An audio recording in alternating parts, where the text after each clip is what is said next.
हम लोग पढ़ चुके हैं क्लास 9 चैप्टर 10 हीरोन्स फार्मूला का इंट्रोडक्शन। ठीक है बच्चों, आज हम उसी चैप्टर का पढ़ेंगे एग्जाम्पल 1। ठीक है, देखेंगे कि वो एग्जाम्पल क्या कह रहा है आप लोगों से। आइए उसको समझते हैं। ठीक है बच्चों, देखिए जैसा आपको दिख रहा होगा कि find the area of triangle two sides of which are 8 centimeter, 11 centimeter and its parameter is 32 meter। ठीक है, इसका क्या मतलब हुआ? इसका मतलब ये हुआ कि आपको एक ट्रायंगल दिया गया है जिसकी दो साइड्स दी गई हैं, एक 11 सेंटीमीटर है और एक 8 सेंटीमीटर है, और इसका आपको क्या दिया गया है? पैरामीटर दिया गया है। ठीक है, अब हम पैरामीटर दिया है। हमने पिछली क्लासेस में ये पढ़ा था कि पैरामीटर जब दिया जरूरी होता है हमारे लिए एरिया निकालने का, है ना। पैरामीटर हमें जरूरी होता है एरिया निकालने के लिए, बट वो जो पैरामीटर था वो था सेमी पैरामीटर, है ना। वो कौन सा पैरामीटर था? Semi parameter. और हमें यहाँ पे क्या दिया गया है? सिर्फ पैरामीटर। अब इसको हम कैसे यूज करेंगे एरिया निकालने के लिए?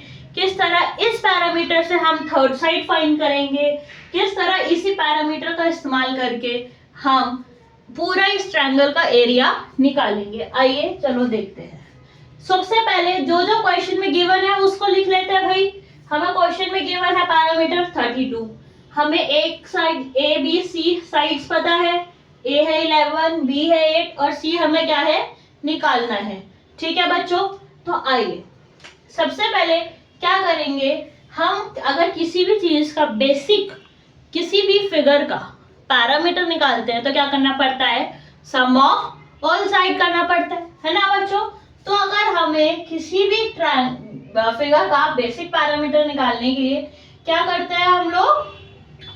सम ऑफ ऑल साइड्स, है ना, यही करते हैं ना। तो हमें पास क्या साइड्स? हमारे पास साइड्स है A B plus B C plus C A, है ना, जिसमें कि ए बी हमें नहीं मालूम तो इसको हमने क्या मान लेते हैं? एक्स।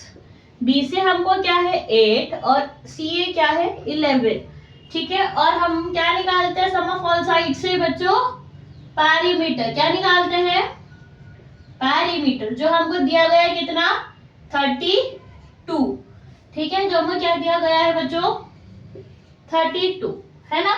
तो हम क्या करेंगे? 8 प्लस जब 11 करेंगे तो कितना आएगा बताओ?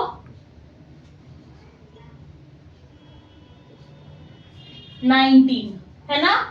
तो अब इधर 19 प्लस में है, इधर आके 19 क्या हो जाएगा बच्चों?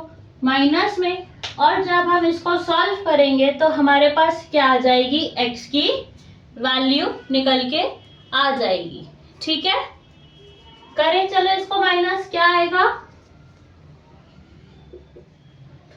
ठीक है, तो अभी हमने जब 32 में से 19 माइनस करा तो हमारे पास क्या आंसर आया बेटा?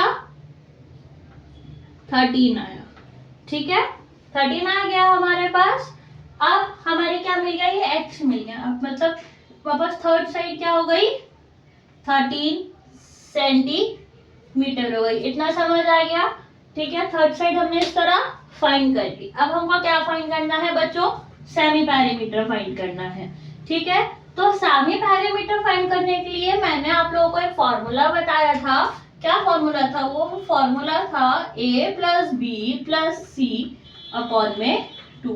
यही फॉर्मूला बताया रखा है मैंने आपको। तो आप जब 11 प्लस 8 प्लस 13 करते हैं बच्चों और उसको 2 से आप डिवाइड कर देंगे तो कितना होगा? अब आप कैलकुलेट करके देख लो, क्या 32 आएगा हमारे पास? यस, हमारे पास क्या आएगा? इसको ऐड करने पे 32 को हम जब 2 से डिवाइड कर देते हैं तो आंसर क्या आएगा? 16। ठीक है, तो हमारे पास s कितना आ गया बच्चों? 16 आ गया। ठीक है, ठीक है बच्चों। अब जब हम इसको ऐड करेंगे तो हमारे पास 32 मिल गया। हाँ, तो मतलब 32 अगर हमारे पास इनको ऐड करके आंसर आ रहा है तो इसका मतलब क्या है? हमारी थर्ड साइड थी वो क्या थी?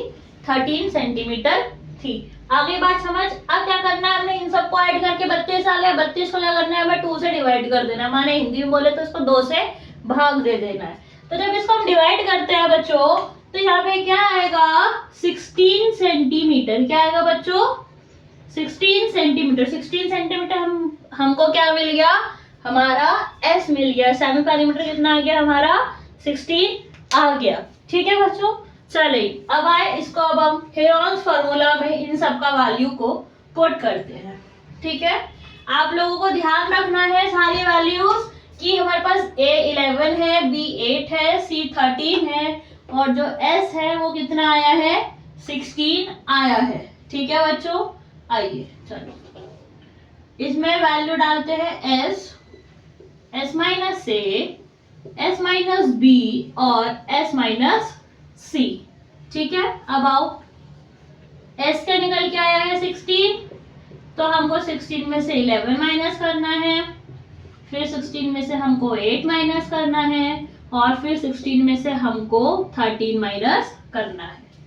जब हमने ये सब करा तो जब 16 में से 11 को हमने माइनस करा तो हमारे पास क्या आया 5 आया।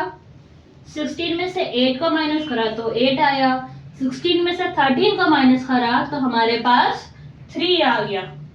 ठीक है, अब हम इन सब का क्या लेते हैं एलसीएम लेते हैं। आइए जल्दी जल्दी इधर 16 का एलसीएम लेंगे सभी बच्चे।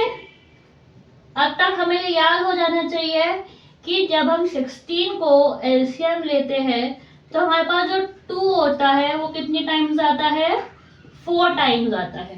ठीक है, आप लोगों को नहीं आता है, थोड़ा कंफ्यूजन है, इसलिए मैं आपको करके दिखा रही हूँ। ठीक है, अब ये 5 है, 5 को ऐसे रखेंगे। 8 का आपको पता है 3 टाइम्स 2 होता है और 3 का तो 3 ही रहेगा। ठीक है, तो कॉमन पेयर निकालेंगे तो ये दो 2 का हम एक 2 लेंगे, इनका एक और इस दोनों का एक। ठीक है, और अब जो सिंगल सिंगल बच्चे है ना, इनका जिनका पेयर नहीं बना है, जो सिंगल है बच्चों, उनको आप रूट में लिख देंगे। समझ आई बात? तो जब आप इसको सॉल्व करेंगे 2 2 ज़ा 4, 2 ज़ा 8 और 5 2 ज़ा 10 इंटू 3 30। तो बच्चों ये हमारे पास क्या निकल के आ गया, इस क्वेश्चन का आंसर आ गया। मतलब इस ट्रायंगल का एरिया क्या है 8 रूट 30। ठीक है, हमारे पास इसमें रूट में भी आंसर आएगा तो इतना परेशान होने वाली कोई बात नहीं है। ठीक है, कभी आप वरीड हो जाओ कि इसमें रूट में आंसर आ रहा है, उसको रूट को सॉल्व करना नहीं। ठीक है, जो रूट सॉल्व होता है उसको कर देंगे, जो नहीं होता है उसको करने की कोई जरूरत नहीं है, उसको वहीं पे हम छोड़ देंगे। ठीक है बच्चों, कोई बात ऐसी है जो समझ नहीं आई है, मेरा नंबर आपके पास शो हो रहा है, उस पर मेरे को मैसेज कर सकते हो व्हाट्सएप पे। ठीक है, आप कमेंट बॉक्स में भी अपना मैसेज टाइप करके पूछ सकते हो और आपको श्योरली उनका आंसर्स मिल जाएगा। आइए नेक्स्ट एग्जांपल देखते हैं।